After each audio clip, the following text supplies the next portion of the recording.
You're a passionate coffee man, or a passionate man as such. And well, you easily switch to the entrepreneurship language because you are a funded startup now.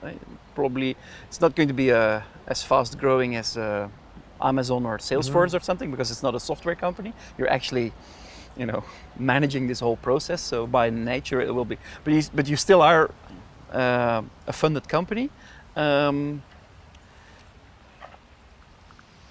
How do you deal with those priorities? Because you're coming here, how do you mix that passion with reality? That's a very important question. And a lot of entrepreneurs, they either are too idealistic and live in this bubble and don't understand reality and live in like big concepts and theories. They lack proper, simple business, models, MVPEs, or a business plan. What is your vision? What is your mission? What is your 3 years of projected profit and losses? What is your go-to-market strategy? But then you also have the other side of people who have no soul, and all they care about are numbers, and and no one wants to buy their product for some reason. Well, because no one wants to be part of you. And so, in the book, you see my development from a social activist. Mm-hmm. Someone I used to go on protests and rallies and read these books like by Das Kapital or like, Frantz Fanon, really big books heavy on class. And at one point, I have a mentor of mine, Hassan Toukan. You read about him. We're only as good as the teachers that we have. And I am very blessed to have really smart people around me who've helped guide me and mentor and develop my mind. But to move from a social activist to a social entrepreneur, that was like the big jump for me. I remember I met with him and I had his business plan I wrote. It was a 1-page Word document I wrote, and I gave it to him.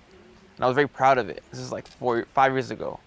He looked at it, he said, Mokhtar, I have to be honest with you. This is the ghettoest and most unprofessional business plan I've ever seen.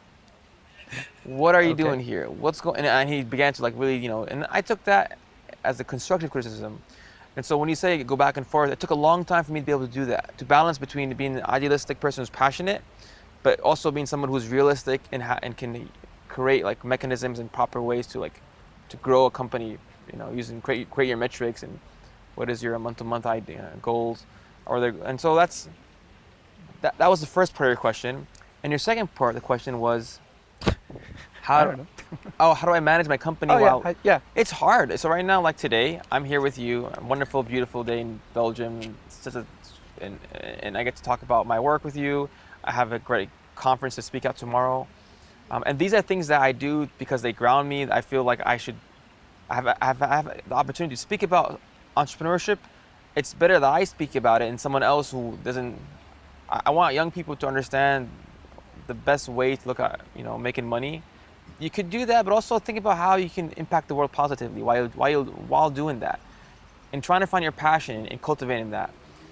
These are things I try to do once a month. I gave a talk a few days ago at a high school with 800 students about in the Bay Area, and at the same time I have to travel to London, Paris, Hong Kong, Shanghai, Taipei, and Dubai in the next 2.5 weeks. To manage my company, manage what's going on, and so it is very difficult. And so I ultimately have to I feel like I have responsibility to my team members, my farmers and their families, to my investors, to make sure this company is successful.